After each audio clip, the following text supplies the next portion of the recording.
All right. I clicked the button, but as per usual, I'm going to wait to see when there's actual people chatting. Oh, there's 4 of you. So we're good to go. Good morning, you guys. It's Thursday, October 10th, 2024. I'm here in the Starbucks parking lot. Found a shady spot. I was just telling Julian that I usually turn my car off during this, but it's only 43 degrees outside right now, and I'm worried if I sit here for an hour, I'm gonna be cold. So hopefully, I mean, my car's quiet, but hopefully it won't cause a problem. Today, we're talking about probably one of my most favorite topics in the world. Very few things are something that I feel like I could just talk about for days and days and never get tired of it. It's the part of street parking and the part of my job that I have done even before street parking consistently and never grown tired of it. And it's not so, I guess, well, we're talking about variance, which to me speaks a lot to programming. So what I'm saying that I've done a lot of and then I never get tired of is talking about programming, because the element of variance in what we do at street parking and what is part of the methodology of CrossFit is what I think just makes it so beautiful and gives so many opportunities to be creative. And I'm a very creative person. So see people saying hello. We got some street parking members on here: Rick, Michael, April, Mariela. So thank you guys for joining me this morning. As per usual, and last week I talked about intensity, and I'm just kind of like going through all the things that are in my brain that I think maybe are misunderstood or have been lost somehow along the way, or are not being communicated through all the noise that is out there in social media and YouTube. And I guess now I'm just making more noise by being here. But today we're talking about variance. And when I was doing the seminars at CrossFit, and when I was visiting the gyms and when I had my own gym, and even when I'm looking at all these other online programs, and we get questions all the time in street parking, and this misunderstanding that CrossFit methodology type training is just random. Like, oh, it's muscle confusion randomness. And I'm not saying that muscle confusion is the concept of that is that you're supposed to do things that are random, but the understanding from a lot of members and a lot of just people out in the world and people who have never really looked into good programming and how to make a good program and what's the goal and intent, they just look at it and they're like, well, this stuff just looks random to me. Like, we're just doing random things. Like, today we're doing wall balls and this thing, and then the next day we're doing burpees and this deadlift. And what are you just throwing stuff together, and why? And it seems like there's no point of it. So that's what I wanted to talk about today. Kind of going back to, CrossFit has this moniker that is mechanics, consistency, and then intensity, which I have talked about in other chats and I believe is very important. So when we're talking about mechanics, we're talking about the movements that we choose and being able to perform them well, not perfectly, because that's never going to happen, but choose movements, these functional movements. There's a whole episode about functional movements and what that means, but they're the movements that we use in our daily life. They're the way our body's designed to move. They also just so happen to be the way that we can move the most weight, and there's so many components to it, but mechanics of those movements in place, choosing the right movements, and then consistency. So consistency not only in being able to perform those movements well, but also consistency in moving in general. And then we apply intensity. And intensity, there was a whole episode about that one you guys can check out.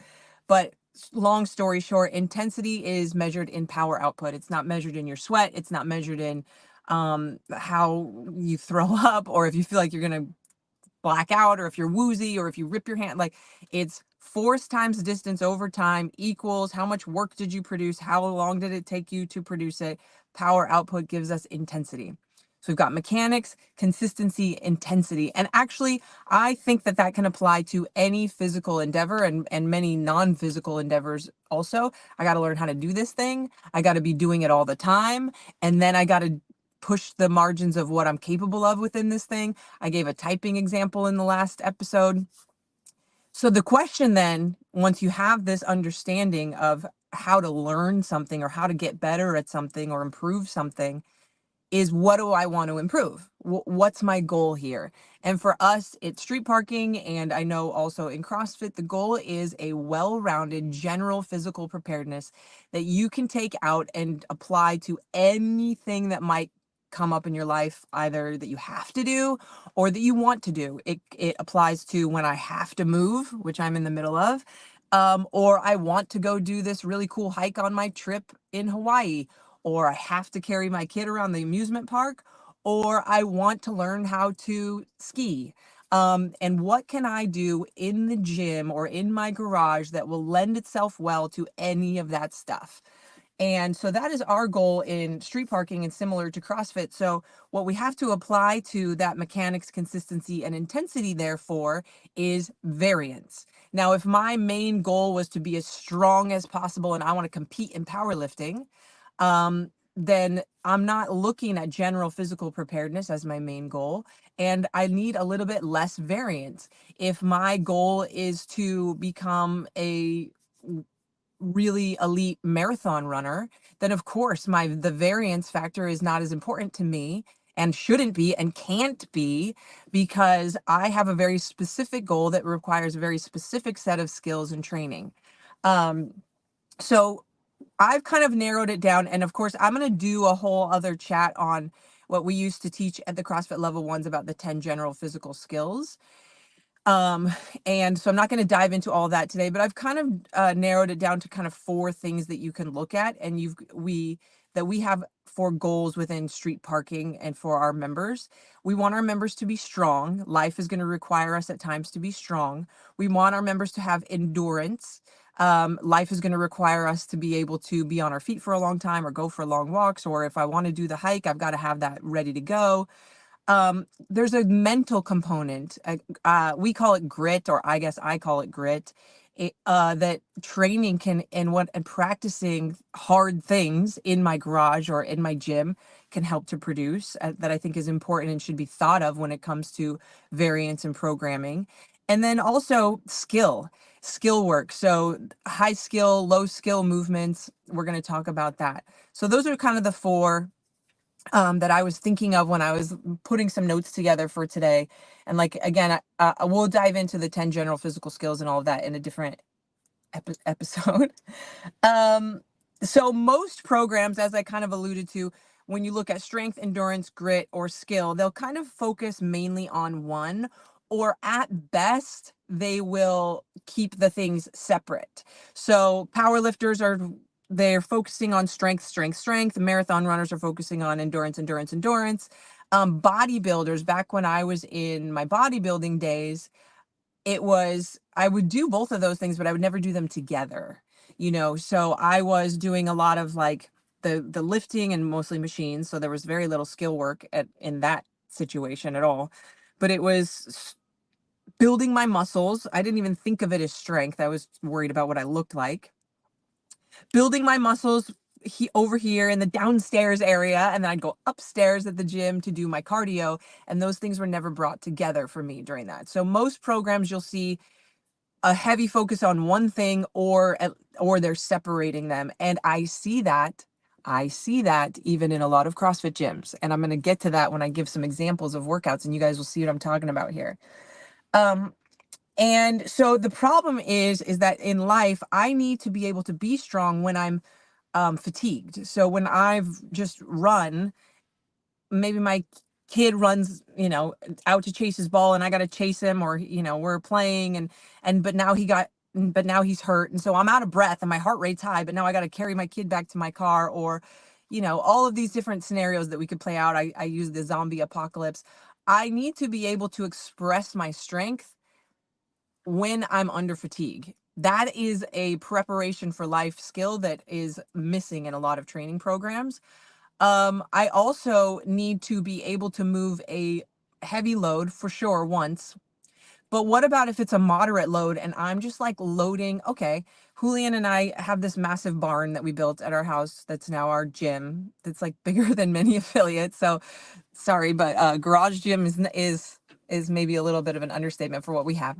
However, we had to move all these mats inside, and they were pretty heavy, and it was one mat after another mat after another mat after another mat. And so if I'm strong but I have no strength endurance, or I have no endurance, cardiorespiratory endurance, that's going to be a problem for me. And so we see this play out in physical endeavors that are like still in the fitness realm, but you can see how it would apply to life. So we've seen, back in the day, I remember Kendrick Ferris. I believe it was Kendrick Ferris, somebody that was there, or Julian, I know you're watching. Um, at the games, he did, I don't know if it was Elizabeth or Grace, and I think it was versus Rich. And Kendrick Ferris, for those of you guys who don't know who that is, he was an Olympic lifter, like in the Olympics. Incredible. I met him several times and got to train with him several times. Beautiful movement, such a good guy. The problem is when you take somebody who's high level of skill, high level of strength, not a lot of endurance, and only really knows how to lift the weight in a very specific way, which is perfect technique every single time. He was slower than Rich. He's stronger, way stronger than Rich was. But he didn't have those other things in place, or at least he was unable to combine them. And so we've seen that play out. I put another example on here. I think, oh, Greg used to talk about coffee. Greg did not used to talk about coffee.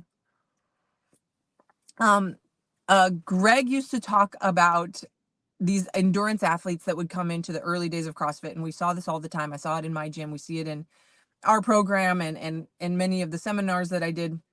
Incredible endurance. Actually, a really good example of this is when I used to train the military. I did a lot of military seminars, and a lot of the ways the guys and gals that were chosen to come to the seminar were they earned the right to come to the seminar based off of their PT scores. Well, if you guys have been in the military or you know much about a PT score, you know that a lot of it comes down to your run. And so I had a bunch of people in these seminars that were really strong runners, and had they were very immobile, so there was not a lot of flexibility there, but also the strength and the body awareness and all of that was not there, but they could run. Oh man, could they run. So again, um and there's nothing wrong. I want to say something too. There's nothing wrong with that. There's nothing wrong with wanting to be super duper duper strong. There's nothing wrong with wanting to be an incredible endurance athlete. There's nothing wrong with really enjoying doing a lot of high skill stuff, as long as you know that that's not going to express itself and lend itself well to anything and everything that could possibly come up in your life, and you know that it's not well rounded. What we see a lot of times, and I see this on the interwebs lately, Hiller's been talking smack, like, and I love that he does it, and he's always like, I want you to call people out, and I say no, I'm like, I try to, keep him, stay in my lane and focus, but I'll use Hiller's, like, he's been talking smack to this guy named Tanner Shuck, and I don't really know who that is. I've heard of that name before, but and his whole thing is that CrossFitters are not strong, and this is like something that we've heard over and over and over again, and you can't get strong, and you can't get strong. What they're saying is you can't get as strong as Kendrick Ferris. You can't get as strong as these power lifters. And that they're right. And that's true. And that's not, very specifically, that's not what we're trying to do. We're not trying to be the strongest person in the room. We're trying to get as strong as possible while having the best endurance as possible and developing skills and developing some mental fortitude. We're very specifically trying not to be the very best at any one thing. So I want to say that there's nothing wrong with wanting to do that as long as you understand what it is that you're doing. Somebody had asked, and I'm just going to, Kendrick did Isabel in 321 back in 2013. The last 10 reps got very challenging due to his strength. And the thing is it wasn't his strength, it was his strength endurance. So there's strength that's like 1 rep, and there's strength endurance, which is like, I'm at like 70-80% of my 1 rep, and how many times or maybe less than that, how many times can I move 50% of my 1 rep even? And there's a difference in those things. Some of it's muscular, and again, we'll talk about this in a different episode, and some of it's cardiorespiratory. And again, if we're not training all of those things and varying how we're doing it, we will find that, oh, this is something I've never trained before, and my body can't do it. Uh, so the questions then that we have to start asking ourselves if we want this well-rounded fitness is, how much time do I spend in any one area? Because I am trying to develop so many things, and that's the thing that we'll hear a lot of times is like, you can't get good at anything because you don't have you never spend enough time on any one thing. How much time do I need to spend on any one thing? The answer is going to be as much time as you, well, it depends on how much time you have and how much time you're wanting to train.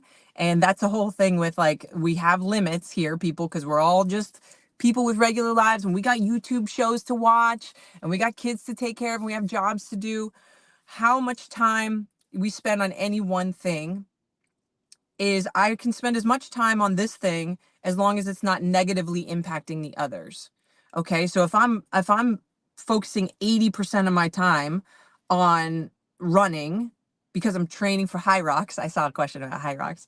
And it's at some point, and I'm spending less and less time on the lifting stuff or on the skill work stuff.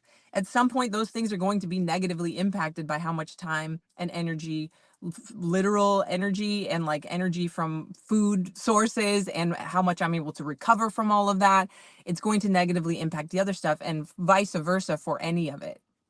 Um, this is why games athletes train for hours and hours and hours a day, because they're trying to get good at so many things. And it's very important for CrossFit athletes who are competing to be very skilled at recovery. So how much time do you have, and how is that impacting the other things? One of the things that I like that CrossFit has said and Greg has said is, the magic is in the movements, the science is in the explanation, and the art is in the programming. And this is why I love programming so much, because I am very much a very artistic, very creative person. Fun fact, I initially went to school for interior design. I grew up not at playing soccer and all gymnastics and like all these people that are these incredible athletes these days. You know what I grew up doing? I was in plays and musicals and playing the piano and in dance. And I'm a very artistic person. If you followed like my journey with our house, like every little detail I wanted to know, how it was all going to go together and fit together for the whole big picture and everything. So the truth is, any person, you could literally, I could get one of these construction workers over here and give them a list of functional movements of thrusters and burpees and box jumps and running and rowing and deadlifts, and say, just pick 10 of these. Oh, it doesn't matter. Just pick 10. And I could throw them on a whiteboard and I could write the number 50 next to them, and it's going to be a hard workout. I think I've mentioned this in other episodes, but we call those like any asshole workouts. Literally anyone can do that. You will be sweaty. You will probably say, without an understanding of programming, you will probably say that was hard, or even that was a great workout. And we used to do kind of some of that stuff with like the card game workouts, or like the random, like you roll the dice and that's how many rounds you're going to do. And sometimes that stuff is fun and sometimes that stuff is fine, but that's not what daily programming or a week of programming or a month of programming should be at all. Just because something is hard doesn't mean it's well programmed. And especially if you're doing that day after day after day, it's actually not variance.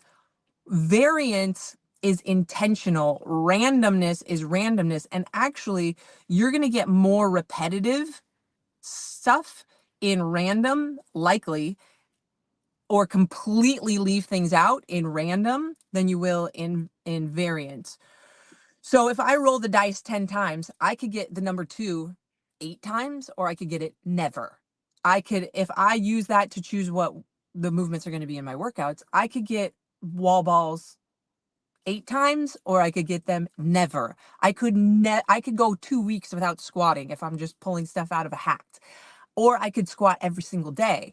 So that's randomness, is like there's no rhyme or reason to it, where variation is, I'm looking at, okay, this day I did this thing. What's kind of missing here? How can I fill that hole on this day? And how can I fill that hole on this day? And oh, it's been a week since we've done a run that's longer than 400 meters. So I'm going to throw that in here.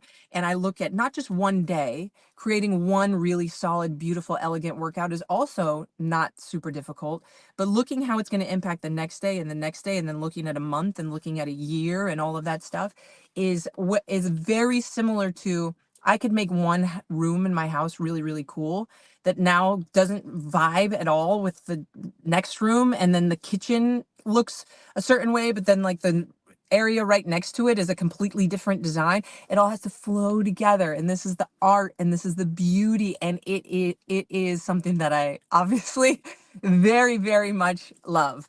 Um, I'm just going to trust that Julian, I see you guys commenting. I'm going to trust that Julian is going to pop some of these questions and stuff up as we go. Do you think that coaches and affiliates should spend a little more time giving more explanation of the 10,000-foot view on process of how a month's worth of programming so that people can see the purpose? Julie, that's a great question. And hello, I love Julie. We met her in Florida a year and a half ago, and she's just an amazing member of our community now. It depends. Some people want to know that stuff and they'll really be interested in it. And some people are like, can you just design the house? And I don't care why you chose what you chose and how they go together. Just make it look good so that I can enjoy it. So it really depends. And that's why I'm doing stuff like this. Some people will really want to watch this and are really into it. We've done blog write-ups about the street parking recipe and how we program. We've done videos on it before. Some people really get into it and some people don't. What I will say is that I think a lot of really great coaches, going back to the magic is in the movements, the science is in the explanation. A lot of people who are drawn to fitness, like the Hubermans, they love the Huberman information. They want the science behind it. And science and art are they so beautifully mend together, but some people who are very scientific minded sometimes have a hard time with art. And sometimes people who are really artistic have a hard time with the science. And so people who are really, I want to know the science and and all of that have a hard time then taking what they know and turning it into a beautiful work of art that can be programming. And I think that's where a lot of programmers really struggle, is because they get so stuck in the weeds of the science that they have a hard time taking that and making the artistic expression that is um, programming. And you really have to understand and know both. Um, so anyway, so I'm going to start to go through what can we vary? What are the different things that we can vary and how can we vary them? Obviously, I'll keep the time limit. I'm already like 25 minutes in. And I could talk about this for hours. I was telling Julian I could probably talk about this for 3 days and never get tired of it. So we can do follow-up stuff when I realize all the things that I didn't say that I wish I would have said. So very first thing, easy one to look at, and these are not in order, by the way. I just typed them as I thought about them. Sorry. Last night. First one, load. So as I mentioned, there's a big difference between moving a heavy object once versus moving a light object over and over and over again versus moving a medium object over and over and over again. And so we've got to vary the load that we're using. And what I see a lot of times happen within this is we think of certain movements and we apply certain movements to certain loads. So deadlift equals heavy, kettlebell equals light, clean and jerk equals medium. And we keep those movements in their categories and never move them outside of that. We don't often see lightweight high rep deadlifts or using a heavier kettlebell or maybe two kettlebells over here for the workout. And we'll get into equipment in just a second. Or clean and jerks are always 135-95. It's never 55-75, or it's never 185-105 or whatever. That is, a lot of programmers, they tend to put movements in different categories and don't take them out of those. So we need to see light, medium, and heavy load across the different movements and switched all around and all of that. And I'll get into reps in a different moment, but we also need to talk about combining them differently. So I wrote in here just some examples.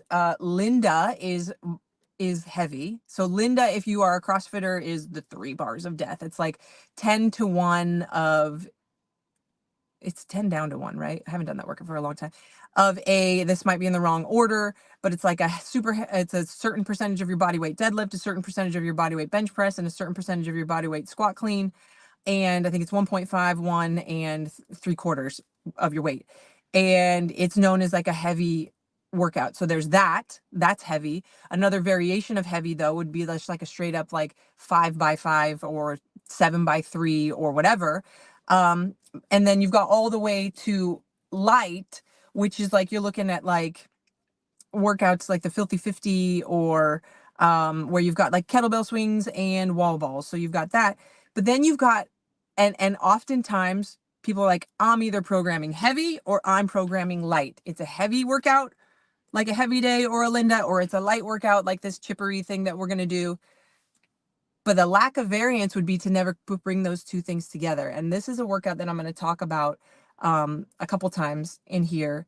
And it's a workout that we programmed for our son Knox when he was born. The workout is 14 rounds of 8 burpee box jumps. So when we're talking light, medium, and heavy, body weight is in that group. Okay. Um, sorry, 14 rounds, 8 burpee box jumps, and 1 heavy clean, squat clean. That is now that's not a light workout or a heavy workout. It's a both. It's how, when I'm breathing heavy and I'm fatigued from those burpee box jumps, how does that clean now happen?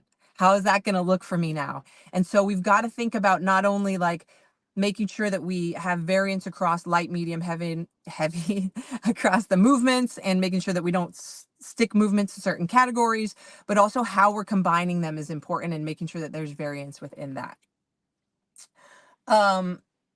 Distance and or reps can kind of go together. So low rep, medium rep, high rep. So you've got workouts that are, again, like a classic heavy day where it's 7x1. That's 7 total working reps for that whole workout, to 30 reps, 30 clean and jerks for time, to you've got Murph or the Filthy 50 or Fight Gone Bad. These are all CrossFit workouts, and I just use them because they have names so that I don't have to list them all out.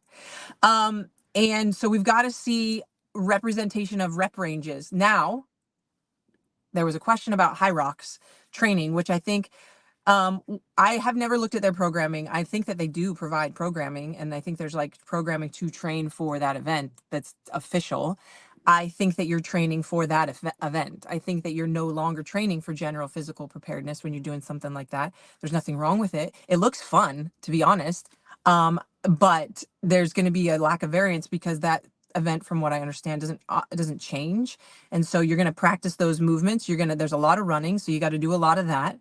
And I got off track. We're talking about distance, time. Okay, so it's like the movements that you're doing are I think pretty high rep or medium reps. So there's no real reason to do a lot of heavy if you're training for something like that.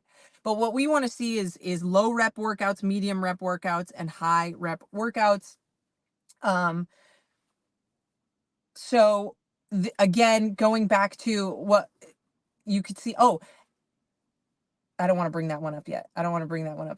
And this is distance can play into this too. So if every time you program a run, it's 400 meters, that's a lack of variance. If every time you program a bike, it's 15 cal bike, that's a lack of variance. So you want to see sometimes where you're going a full 5K, sometimes where you're or more. And the reason why I won't often use examples of like sometimes you want to run a marathon is I'm talking about daily training for the most part. There's value in all of that, but I'm also keeping in mind that people have a certain amount of time to work out. True variance would be, I have all the time in the world. Tell me what to do. You want me to run a marathon today? I've got the 5 hours or however long that would take me to do it. You want me to do this crazy heavy lifting session, and that is what we did when we were training for CrossFit, but that's not, I'm talking about general people using their 45 minutes to an hour to do their general training. And so yes, sometimes we want to see a mile, sometimes we want to see a 5K. Sometimes we want to see 100-meter sprints. Sometimes we want to see shuttles. Sometimes we want to see, again, going back to that workout with Knox, it's like I've got 1 rep of this thing, and that's low for the workout, but it's high reps of the burpee box jumps. So it's kind of both, and how I'm combining those things is important. So low, medium, and high reps, or short, medium, and long distances on the monostructural movements. We want to vary the time of the workouts. So we want to see, we need to see training, if we want general physical preparedness, that trains the 3 metabolic pathways, which I'm definitely not going to go into the science of all of that, but basically there are 3 ways that our body produces energy. One is like 100% all out sprint. One is like, this is like my 70 to 80%, and I can sustain it for maybe like 2 minutes. We're talking about like a 400 meter for time, or if you're a fast runner, maybe your 800 falls into this category. Or you're, more of like a cardio thing where you're like past that and you're sustaining, and it's a long sustained effort, where you're maybe at like 40-50% of what you're capable of. And so we need, the time really applies to those, where I need to be able to train a 1 rep max, a 100-meter sprint, max burpees in 2 minutes, whatever it could be, is in that like 100%. Max burpees in 2 minutes does not fit into the 100%. But you see what I'm saying? Like explosive one time, 10 seconds, right? And then in the 2-minute window, we're seeing workouts that are both intervals with rest, and also like, yeah, sometimes the workout is a Fran type workout and it takes you 4 minutes and that's it. And that's all you do. And then sometimes, oftentimes, where we live is going to be in that 10 to 20-minute window. And sometimes those are intervals, and sometimes it's a pretty steady state. And sometimes it's, again, going back to a workout like Knox, where I'm moving through the burpee box jumps, but then I'm like taking a second before I pick up that clean. But ultimately the whole thing takes me like 17 minutes, I think. And then sometimes we're pushing past that 20-minute window. We're going 30 minutes. Recently in the street parking community, we did 4 sessions, one every weekend, that was specifically an hour.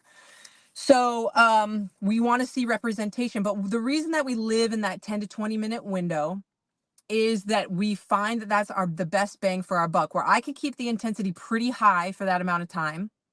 So I'm going to be seeing some of those hormonal changes, some of the strength gains that come with high intensity, the mental fortitude that comes with high intensity. I can keep intensity high. Once I start to get past like a 20-minute, I'm now doing what I've referred to in other episodes, jogging. And there's nothing wrong with jogging, but when I look at Murph on the board, I'm not like, all right, I'm going to go, I'm going to get it, I'm going to sprint the mile, and I'm going to do 100 pull-ups unbroken, and I'm going to like, some people might attack a Murph type workout like that, but most of us will not. We'll be like, all right, I got to pace myself. Don't come out too hot on the run. I'm really excited, but like just maybe go a little slower than I should. Break the pull-ups into 5s and break the push-ups into 2s, and you have to so you end up jogging, and there's nothing wrong with that. There's huge benefit in that. The training is important. You gain a lot of endurance. You learn how to pace yourself, and there's so much value to it. There's a lot of stamina that's built.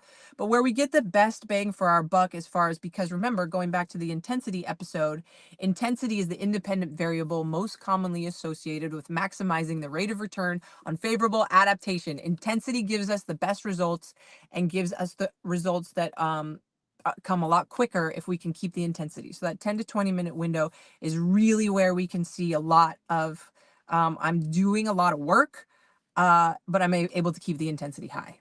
But we should see representation across all the different time domains. Movement choice and movement combinations. Okay, so for the most part, we're going to stick to functional movements. We're talking squat, deadlift, press, pull, run, jump, carry, things that life demands. Yes, Caroline, Glassman did define intensity with some measure, and I did a whole episode on that last week, so you should check that out. So these functional movements are going to be the foundation of the movements that we choose for our programming. But within that, so I throw out the word squat. What does that mean? So we've got a air squat, we've got a back squat, we've got a front squat, we've got a thruster, we've got a wall ball, we've got a squat clean, we've got a D-ball squat, we've got a goblet squat, and on and on and on and on. That's okay, Caroline. And so there's so many variations with that one movement. We've got a pull. What does that mean? Well, in the CrossFit methodology and what we also do at street parking, we don't think of body parts. And there was actually a question on my Instagram that said, this week, what's up with this? This week I feel like it's just legs, legs, legs, legs, legs. We don't think of it as body parts. We think of it as function. So, for example, squatting is raising and lowering your center of mass. And if you're loaded, you're loaded. Pulling, we think of pulling as opposed to legs. So pulling could be a deadlift. There's an element of a pull in a kettlebell swing. There's a pull is a clean, but all those are pulling kind of from the ground, right?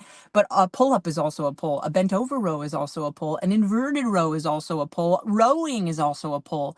And those things are going to impact each other more than, like, if you combine squatting, air squats with deadlifts, that's a squat and a pull, not a leg and a leg, is how we think of it, because we want to train the function, not the body part, and think of how our bodies function. And most of these movements you use in your whole body at some capacity. And so we've also got a press. A press could be an overhead press. It could be a dip. It could be a push up. It could be kind of like a wall walk is in that category. So many different ways, bench press, many different planes of movement and ways that we can use those. And we want to see um, all of the different functions and the different planes represented in our programming. Of course, we want to see them all done light, medium, and heavy. We want to see them all done with the low rep, medium rep, and high rep. And so this is where you're like, me choosing light switches for my house. It's like, there's so many choices to make. Like, how am I going to do this? And I love it so much. So movement choice, there's another thing that we can think about with movement choice is whether the movements have no interference with one another or a heavy amount of interference with one another. And we intentionally choose both. Most often we'll choose movements that don't interfere with each other a lot, because that lends itself the best to high intensity. A very beautiful example of that is in the workout Fran, where you've got thrusters, which is a squat and a overhead press, and pull-ups. None of those movements, other than the fact that you feel like you're going to pass out because you're able to move such a large load long distance quickly in that thruster, and then the pull-ups, none of those movements really interfere with each other. The squat doesn't mess up the press. In fact, it helps it. And then that you do your 21 thrusters and you're like, I don't want to do another thruster, but I could do a pull-up, so you go and you do your pull-ups and you do 21. You're like, all right, the pull-ups are fatigued, but guess what? I'm ready to squat and I'm ready to press again. And so you're back and forth and there's no interference and you can really keep moving, which is why that workout is so well known to be such a high power output and people can do it so fast. Opposite of that is a workout that we did. Where did I write this? A workout that we did, I think it was last week or maybe 2 weeks ago, where the workout was literally wall balls and air squats. I think it was 100 wall balls into 100 air squats. That's a heavy amount of interference there, Miranda. Like, I think the programming switch was broken that day. It was absolutely not. We did that on purpose. We did that on purpose to see, like, how do those two impact each other? Let's train the mental side of it and let's train our body to be able to, and we do that sometimes with like a heavy squat clean into a wall ball. Those will impact each other. One of my favorite combinations is wall balls and wall walks, because the shoulders, that was this week. We had wall walks and wall balls in the same workout. Now, if I wanted the highest power output, if I wanted you to be able to do wall walks as quickly as possible, I wouldn't pair them with wall balls. I'm doing it on purpose. I would give you a deadlift wall ball, which is also something we see a lot in our programming, where those two things are not going to impact each other so much. We intentionally put movements together in different combinations to expand the margins of our experience and to build confidence and also build the fitness to be able to do that. Most often we choose movements that don't have as much interference if our goal for that day is to keep the intensity high and to keep people moving the entire time. When I program things together that have interference, I know there's going to be more breaks. Maybe not so much on the wall ball air squat thing, because let's be honest, you're never going to, well, I shouldn't say never, but you're probably not going to fail an air squat. So that's like, I can keep moving. I don't want to. My legs are on fire, but I can. But a lot of times those, if Fran was thrusters and handstand push-ups, it changes the workout entirely. If Diane, which is deadlifts and handstand push-ups, was deadlifts and pull-ups, it changes the workout because now you've got two pulls. And it's okay to do that. But sometimes, or most of the time, you'll keep the interference a little bit less. Next is scheme. So we can look at, like, some workouts are for time, some workouts are AMRAP, some workouts are EMOMs, some workouts are straight up for load. What else do I have on here? We've got chippers. And in street parking, sometimes we'll program a workout and your only score is, did you do this? Completion. Check the box. That's all. Or for quality can be another goal. So we want to change what the goal is and how it's measured and how it's scored. Why have a score at all? Like, what's the point of having a score? For us, really, it's less of a score and it's more of a log. Um, but having a score and a goal for us at street parking, because what we do in our program is we provide, here's the workout, here's how it's scored. So it's for time, or it's total number of rounds and reps, or each round is its own time. That is different than total time. If you're each one, sometimes we'll score your fastest round and your slowest round. Sometimes we'll only score your slowest round. And these things are all gonna change how you approach the workout. If my if I have a score that is total time, let's say it's a workout with 4 rounds and there's a 1 minute rest between rounds, and your score is your total time, including that rest. I'm gonna attack the workout a certain way for the best total time. If I take that exact same workout, nothing changes about the workout, 4 rounds, you got 1 minute rest, and I say your score is your fastest round, I'm going to come out hot on the first round, and I guarantee you my total time is going to be slower, but it changes how I attack the workout. And we do that stuff on purpose. We give you guys different ways of scoring, different schemes. Sometimes it's for time, sometimes it's rounds and reps. And EMOM, there was a workout that's coming up in November that I think was box jumps and wall balls. And it was originally written as 8 rounds, I want to say, of like 12 and 12. And I wanted to make sure that people were really pushing the intensity on something like that, because really you should be able to keep moving pretty well at a workout like that. But I can also see a lot of people wanting to jog through that workout. So I was having a conversation with Julian and I was like, I was thinking about, what if we go 10 rounds of uh 8 box jumps and 12 wall balls, but it's an EMOM and you have to hold it. And then of course, extra child. Anyway, we were playing with the reps, because now if I have to get that work done in the minute, if I have to, that holds my feet to the fire the entire time. And every minute I have to keep my intensity.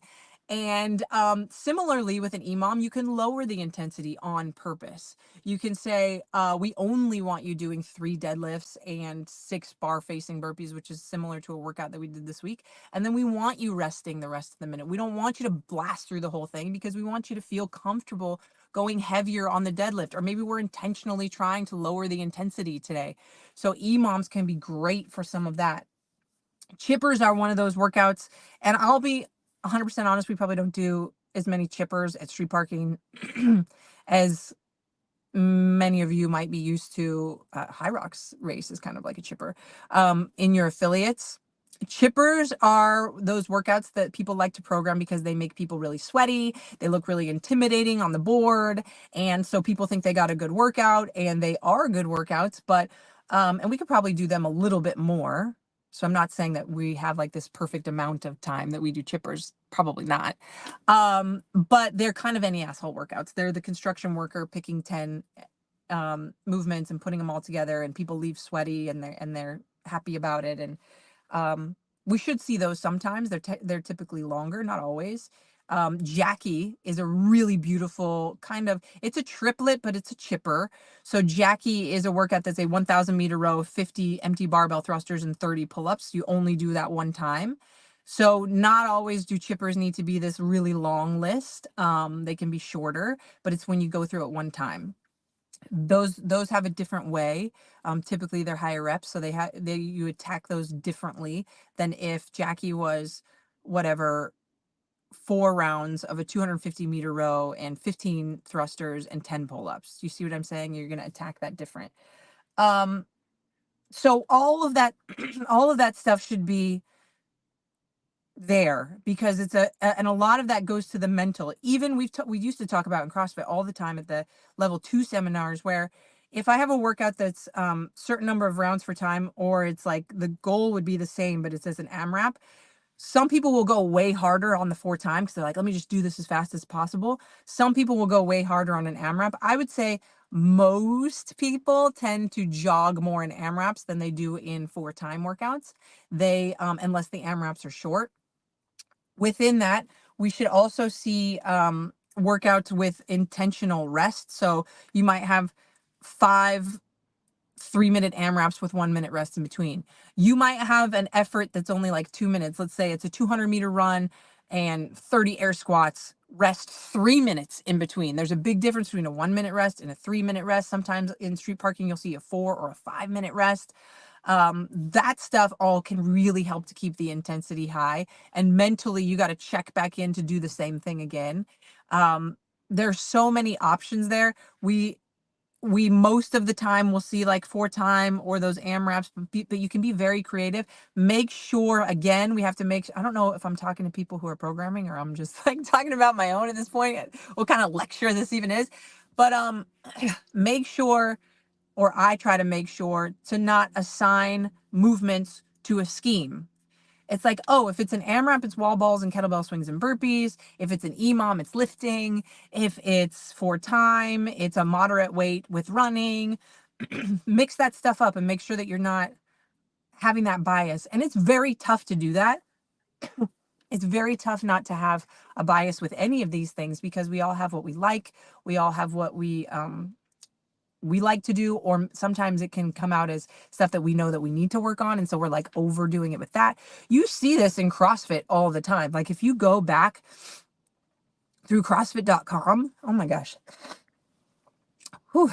If you go back through CrossFit.com and look from like 2002 to 2024, even .com, you'll see biases. Like the way that the programming was back then is not the same way that it was today, is not the same way that it was in between. If you look at affiliates, there was like, I talked about this in one of the other episodes, there was this like pretty good like GPP stuff happening, and then the games came, and then the like 2009 2010 games came, and they were heavy.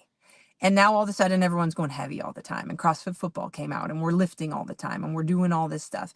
And then the endurance became a thing, and we had the Hinshaw phase, and we were running all the time, and we were doing all this extra endurance work. And then the Boz programming came out, and we were all like trying to do ring stuff and high skill gymnastic stuff.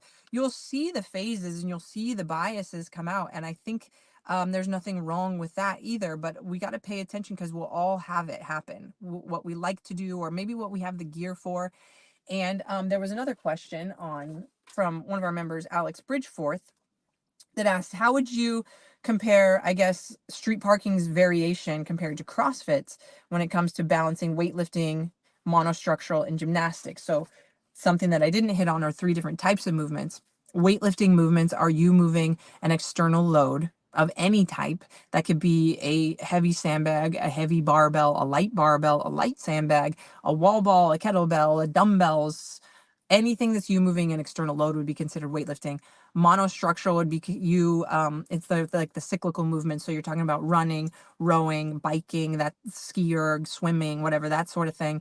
And then gymnastics movements is body weight. A lot of times people hear gymnastics and they think pull-ups and muscle-ups and handstands and all that, but really air squats and box jumps and push-ups and wall walks and low skill to high skill. We want to see a representation in the variety of low skill movements. So in weightlifting, a low skill movement might be a deadlift, which yes, they're skilled to a deadlift, but in the grand scheme of things, it's picking something up off the ground, to a snatch. I will say where we differ a little bit, to answer Alex's question, and again, to call ourselves out, what we do is not perfect. And I also, no one's program is perfect. There's no such thing as a perfect program, because you need something different than I need, than that person needs, than this guy over here needs to make a well-rounded fitness. And so there's no such thing as a perfect program. Having an awareness and looking at all of this stuff can help you to build a really good program. And one of the places where we spend, so we spend less time in street parking is high skilled weightlifting and gymnastics movements. And the reason for that is we don't get to coach you guys in person. And so I know that I can help people to gain a very high level of fitness without ever teaching them how to do a full squat snatch, and keep them safe and keep them moving well. Now, is there benefit to a squat snatch? Absolutely. There's benefit to squat snatch. There's benefit to overhead squat. Many of our members have those skills and they've learned them and they've practiced them, whether at a gym or on their own. But it's not something that we program into the daily workout because we have 30,000 plus people and I've never seen you move.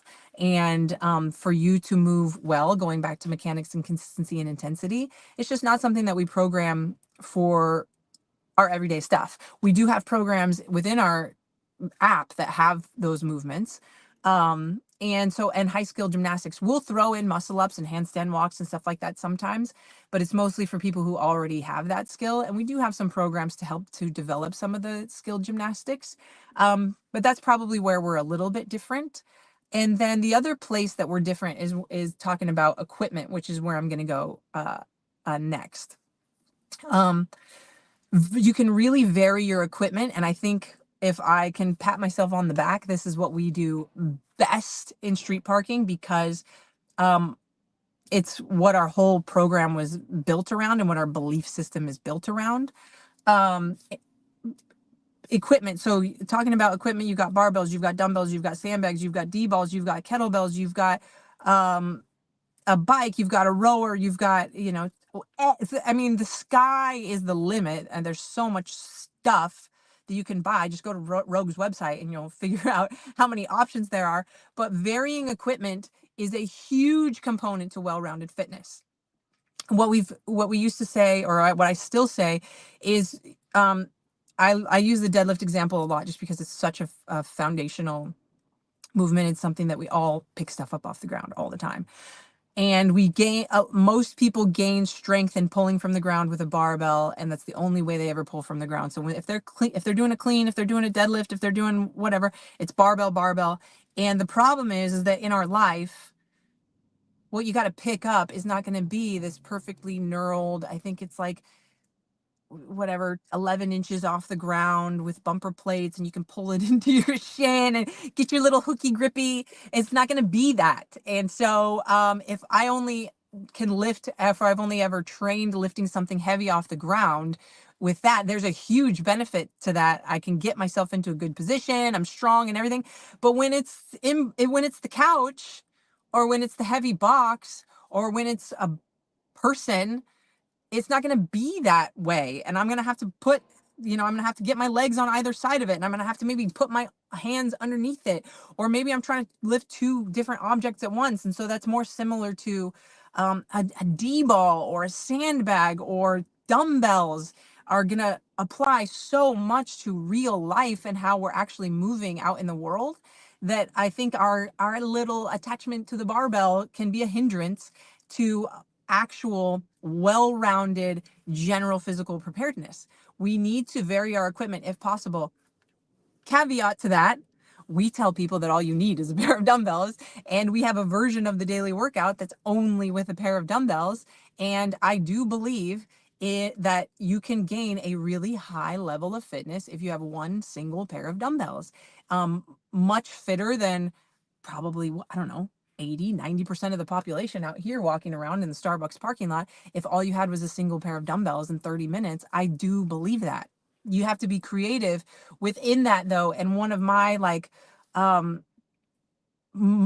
things that I take the most pride in is how street parking does that. How for 8 years have you had a version of the workout that you've somehow, because a lot of times, not all the time, I wouldn't even say most times, but a lot of times the workout is originally designed as like, or the inspiration for the workout comes from, oh, I have this barbell version in mind. And the Knox workout is one example of that, with the heavy clean. It's like, well, the dumbbell version of that workout is different. It's a little bit of a different stimulus. So the dumbbell version of the Knox workout, so reminder, the Knox workout is the 14 rounds of 8 burpee box jumps and 1 heavy clean. How am I going to do that with a pair of dumbbells? People, especially if they only have one pair, and for women, it's 25 pounds.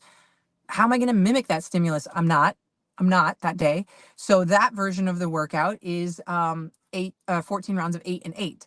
It's different. You're not training that top end strength. However, we have created programs within the street parking genre world, where we take your dumbbells and we tell you to move slowly with them. We tell you to pause at the bottom of that squat clean. We tell you to stand really slowly or slow lower, pause at the bottom, explode up. It's not exactly the same, but if you are creative, you can train strength. Not top end 1 rep max for sure, but if you look in the like powerlifting, weightlifting world, different coaches train strength differently. You'll hear certain weightlifting coaches and programs. It's like heavy triples and singles, and that's it. Low reps every day, all the time, maybe with some accessory work. But then you've got like the whole Louis Simmons belief system around moving moderate weight really fast and how that transfers to really strong 1 rep situations. And so there's even different ways of training when the goal's the same. So yes, equipment is important because I need to feel, and we've done this recently in the street parking community with like, we're all wearing rucks this month. Because it's lowered our intensity in a lot of cases. A lot of times when people join street parking and we're like, dumbbells, dumbbells, use your dumbbells, they end up being slower, they end up being frustrated, the dumbbells are awkward, they feel so, why is 60 pounds in dumbbells when you first start it feel so much heavier than 60 pounds on the barbell, even heavier than 65? Why do they feel so heavy when I pick them up? Kettlebells, don't even get me started on if you try to do thrusters or cleans with the kettlebells as opposed to a barbell or the dumbbells. All of it has so much, because your body's got to figure out how to hold them and where to hold them and how to find a smooth rhythm with them. And there's so much benefit neurologically and balancing our bodies and all of that. We love sandbags. We love D-balls. There's a big difference between a sled push and a run. There's a big difference between a bike and a run. There's a big difference. But at the end of the day, I encourage as much equipment purchasing as your pocketbook will allow, but really what you need is a single pair of dumbbells. But I do recommend that if you've got the means to do it, to slowly build up the equipment that you have, because there's huge benefit in, maybe you've done it with the dumbbells for a while. There is some stuff that you can train better with a barbell, like that heavy deadlift or a back squat or something like that. Um, but anyways, equipment is something that you can vary and should vary if you're able to. I won't go into this too much because I talked about it so much last week, but we can vary the intensity. We can vary the intensity of our workouts by intentionally lowering the intensity, by intentionally adding a minute rest so that the workout's more intense. We can choose how many days a week based off of where we're at in our life stage and what's going on with us in our recovery, how many days a week I can hit max intensity versus how many days I need to dial back. And sometimes we should vary that for ourselves. This is another thing that's hard to do en masse to people, because you guys are all so different.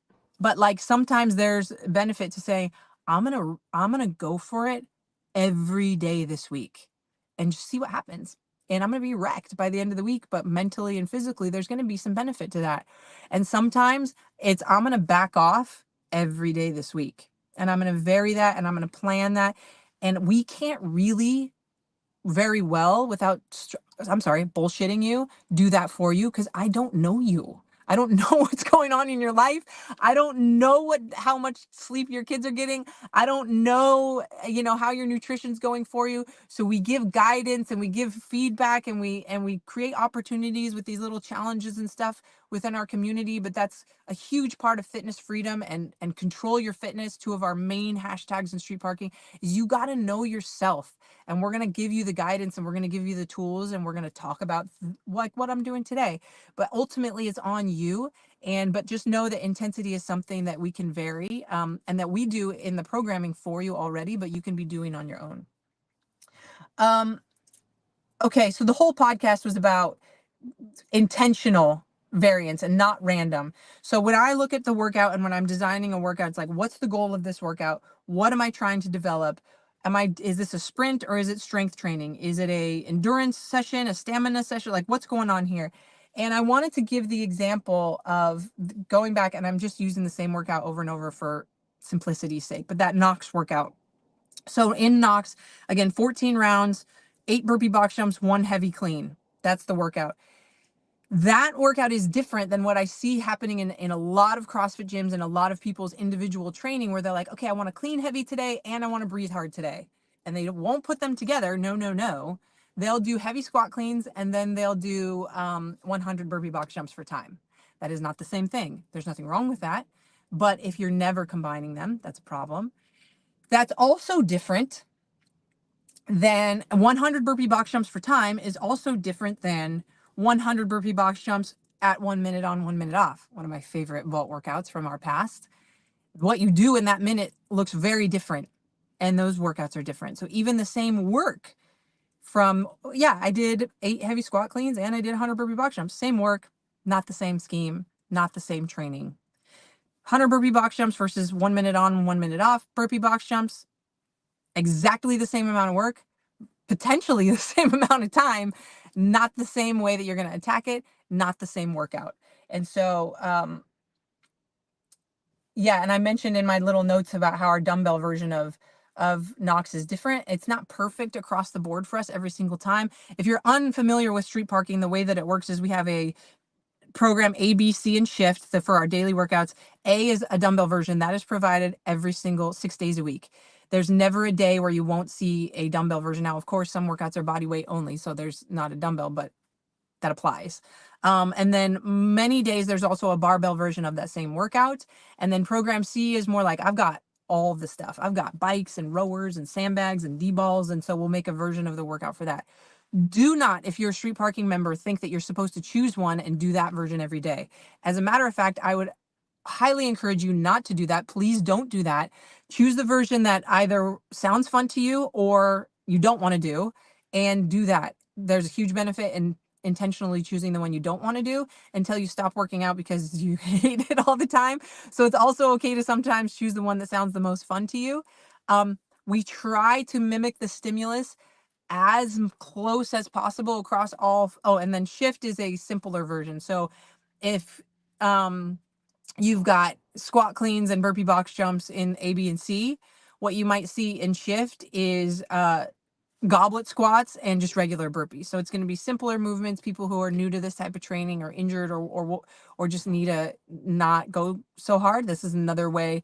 It doesn't lower the intensity because usually you can move faster, but maybe the reps are usually lower and the volume's lower. So that's the shift version. We encourage you guys to do all of it. If you've got all the gear, don't always go on the assault bike. Run outside. If you love the rower, get on the assault bike sometimes if you've got both. Vary that as much as possible. We try to mimic the stimulus as close as possible. It's not perfect, but we do our very best. I think we do a pretty good job. Similarly, like a 1 mile run into 40 man makers is not the same workout as 8 rounds of a 200-meter run and 8 man makers. So again, like how it's broken up is very, very different. And I guess I've probably beat that horse to death at this point.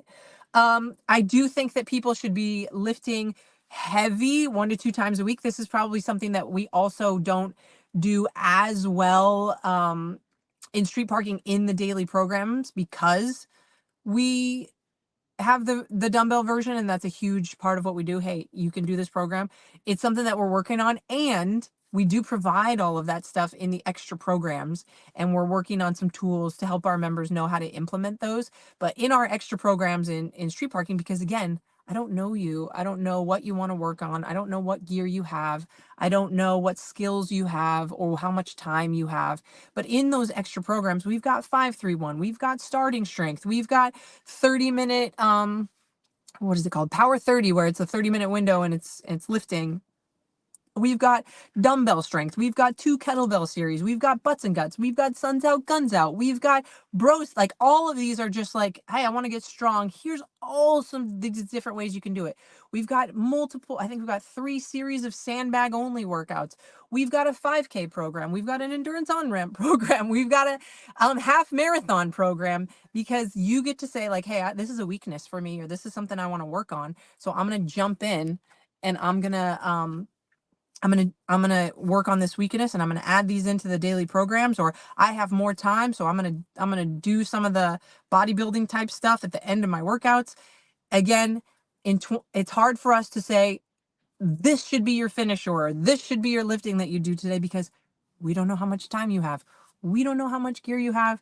And so we give you the tools, and what we really encourage you guys to do, what we really want to do is empower you. But you should be doing some sort of strength training. We do a pretty good job of programming that stuff in once a week, and then trying to go a little bit heavier in one of the workouts once a week too, but adding in some of that other stuff. If you're working out 5 days a week, I would say twice a week, making sure that you're moving an external load that feels heavy to you. If you're only working out 3 or 4 days a week, once is plenty. Most of the daily workouts are going to be for time AMRAP, like classic CrossFit, 10 to 20 minutes. Most of the time, there's not going to be a ton of interference. I guess I've already said all this stuff. I'm just like looking at my notes, making sure I don't forget anything. The movements that we're going to choose, most of the time, we're going to stick with the basics, the ones that give the biggest bang for your buck. I should see more air squats in my programming than pistols. I should see more running than handstand walks. I should see more front squats and back squats, and this is my opinion, for sure, front squats and back squats than squat snatches. I should see, because those are the things that are going to then transfer out and improve all the other things so much more. I should see deadlifts more than hang power snatches, for example. And so there's the foundational movements, and so there is a hierarchy, but there's room for all of it. As a matter of fact, we have something coming up in November. This is a little bit of an Easter egg, where you're going to see in our programming the daily workouts. Get ready for it. There's going to be some workouts that have bicep curls in them, and side lateral raises and front raises. And it's nothing new. We're pulling them from one of our extra programs that we've had for a long time, but we're just highlighting one of our extra programs and showing how that stuff has a place. You're allowed to do it. Fitness freedom. It's fun. The power output's not as high, but it's also, you feel cool and it's fun, and it's kind of cold outside. And so you know, do what the dudes do, and you wear your beanie and your sweats, but you take your shirt off, you know? So, people lose their minds about, oh, this isn't allowed. Like, we can't do bicep curls. Like, this is like, it's like so legalistic. It's so religious. It's crazy. So we're going to, express our fitness freedom in November with some of that kind of stuff, but obviously sticking to the core and that hierarchy of movement. I see, do you see value in having a multiple month cycle focusing on a certain aspect while keeping the variation inside each individual week? Yes, Mariela. So, and that's kind of the idea behind the extra programs in street parking. It's, hey, I'm going to do the 5K program, and the 5K program kind of talks about how to add that in with your daily workouts. And so all of our extra programs, the problem is people don't read and watch videos, but all of our extra programs will say okay, I want to do 5-3-1 strength. There's a video and there's a write-up about how to add that in to the daily workouts. And you get to decide, I want to spend a few months working on 5K, and maybe husband over here wants to work on strength. And our program allows you to do both of those things. One of the things that I really am proud about for the street parking program also is the volume within the daily workouts very rarely is so high that if you did them out of order, or if you added in an extra program that maybe I wouldn't have chosen for you, you're not going to mess yourself up. Like, you're going to be fine. It might not be optimal, but also we're not high enough level athletes to even worry about optimization. You have to be consistent in something before you can optimize it. And so consistency is our most important thing, and variance. And so you're fine if you do that. And if you do it in a way that maybe if I were to help you do it, it would be different. It would also be a lot more expensive than $19 a month if I were to help each individual person do that. However, in 2025, and I know why Julian put that question on there was probably to remind me, in 2025, we are going to be doing some of that stuff as a group. And so I'm not going to give it all away right now, but we are going to have like 3 training cycles that somewhat tweak the daily workout, one of the daily workouts per week, not really, where we're going to be focusing on, hey, as a group, we're going to get whatever, we're going to get strong. And as a group, we're going to focus on endurance, and very similar to what we've been doing with Systember and Rucktober and Brovember, where it's like, if you guys just need the peer pressure from, hey, the whole group's doing it, okay, fine, I'll do it. Then let's try that, and let's do that in 2025. So Danny, who I can see is here, that's why he's been brought on board as a coach, because he's helping us with all of that, and he's really great at that. So, yes. The only other things that I wrote, the only other thing that I wrote down, the 2025 plans was the last thing, is jump into some of those team workouts. Team workouts change the intensity. They change the mental aspect of the workout completely. I've mentioned this before. I was the most fit by far when I didn't want to fail my teammates, when I didn't want to let them down, when I knew they were waiting for me, when I knew that they were counting on me. The team vault workouts are great. Every Saturday we have a team version of the workout. We have had that since the very beginning of street parking, because I love creating team workouts so much, and there's so much value in them.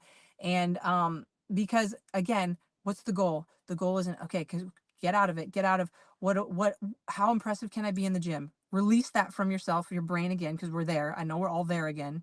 Well, how can I be most impressive in the gym? Get it out.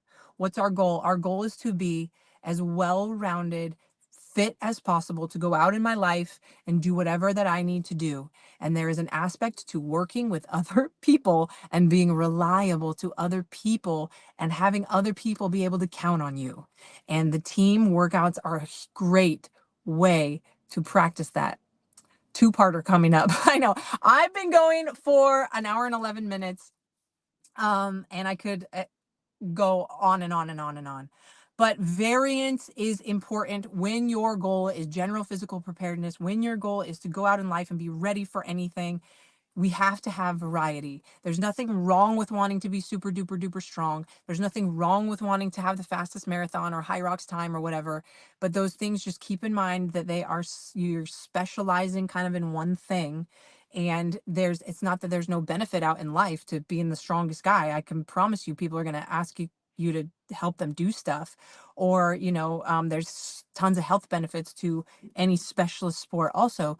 But what we're after is general fitness, and the type of fitness that's going to move as many of those health markers as possible. Some of these big, strong, heavy, massive powerlifters probably don't have the best health markers. Same with the super elite endurance athletes. And you know what? I'll say same with the highest level CrossFit athletes. The stress and all of that their bodies are under, that's not what we're trying to do. We're trying to be as healthy as possible. We're trying to spend 45 minutes or an hour. We have the gear that we have. And for us, it's adding that variety that is not at all random. It's all very intentional to deliver to you guys the best way, not perfect, because there's no such thing, to deliver the best and most well-rounded fitness that's also fun and keeps you interested, hopefully, which is a whole other part of being an artist of any type. That's difficult to keep the same audience for an hour and 11 minutes or for 8 years of time. So that's all I got for you guys today. Question from a member, Alex B. Could you elaborate? Yeah, I already answered that one. Wait, hold on. So put it up again. Could you elaborate? Question. Okay. Can you elaborate on how street parking approaches variation compared to? Yeah, I answered that one. Where compared to CrossFit, for example, what's CrossFit? So CrossFit, are you talking about CrossFit.com? Because I can tell you this. There's no how CrossFit does it anymore, because they have these guest people, and it's very different. CrossFit 2002 is very different from 2010, is very different from 2018 to 24. They have these guest people come in, and so when you saw the Ibex crew, it was very high roxy, and then it's back to more classic CrossFit, it seems like. So I don't think that we can compare street parking to CrossFit, because I don't know what CrossFit programming is now, if that makes sense. But I tried to answer how maybe we're a little bit less skill-based, or less classic heavy day, because of what we do in street parking with the variety of equipment. But all that stuff also does exist in our extra programs. So I hope that answers your question. Was that a two-part question? Was there another part to that? Hi. Yeah, it was a Hi. two-parter.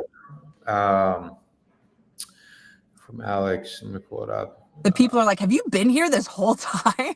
Oh, yeah. Oh, so the question was, specifically in terms of movement, time domains, intensity, volumes, types of workouts, and the balance across movement categories like monostructural, weightlifting, and gymnastics. How does SP maintain the principles of varied but not random within these areas?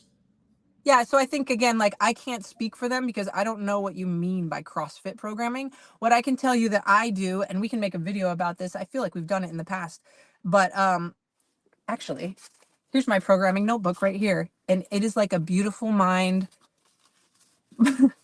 board. It's not legible. Look at this. Look at this thing. It's like crossed out and scribbled and everything. But what I do is I go through the 2 weeks of previous programming, at least, and I look at all the movements that are gymnastics, weightlifting, monostructural, and I write them down. And then I write some things that we're missing here. I go through on the back 4-time AMRAP, EMOM, rest, so it's intervals, workouts that were heavy, 0 to 10 minutes, 10 to 15, 15 to 20, 20 plus. Single modality, that's 1 movement. Couplet, that's 2 movements. Triplets, that's 3 movements, 4 plus, or chippers. And I make little tallies and I make sure that we're not missing anything and that nothing's being like over programmed and all of that. And again, it's not perfect. We all have our biases, but that is what I do. And I do it and I love it. I could do it. And some of our coaches, like if you talk to Coach Molly or Coach Carlene, they'll say, please don't ask me to program. Like even people who love coaching and doing it, not everybody loves this, but it's something that I love. And I appreciate that you guys have enjoyed the programming and that you seem to stick around for the most part. So I don't know, Alex, if that answers your question, but I do that every time I program.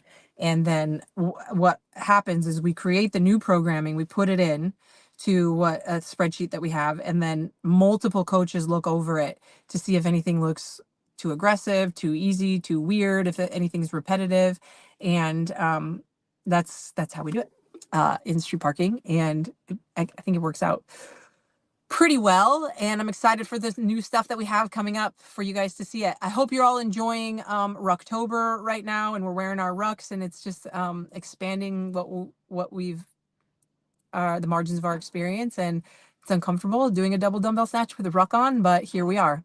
And it's all intentional, and it's not just to be hard or just to get you to buy stuff. It's all trying to help you guys be more fit and more mentally strong and everything. So, all right, that's it. I'm gonna go see what else I'm supposed to do today. Maybe a little bit of programming for December, because November's already programmed. December, we got cool stuff coming up.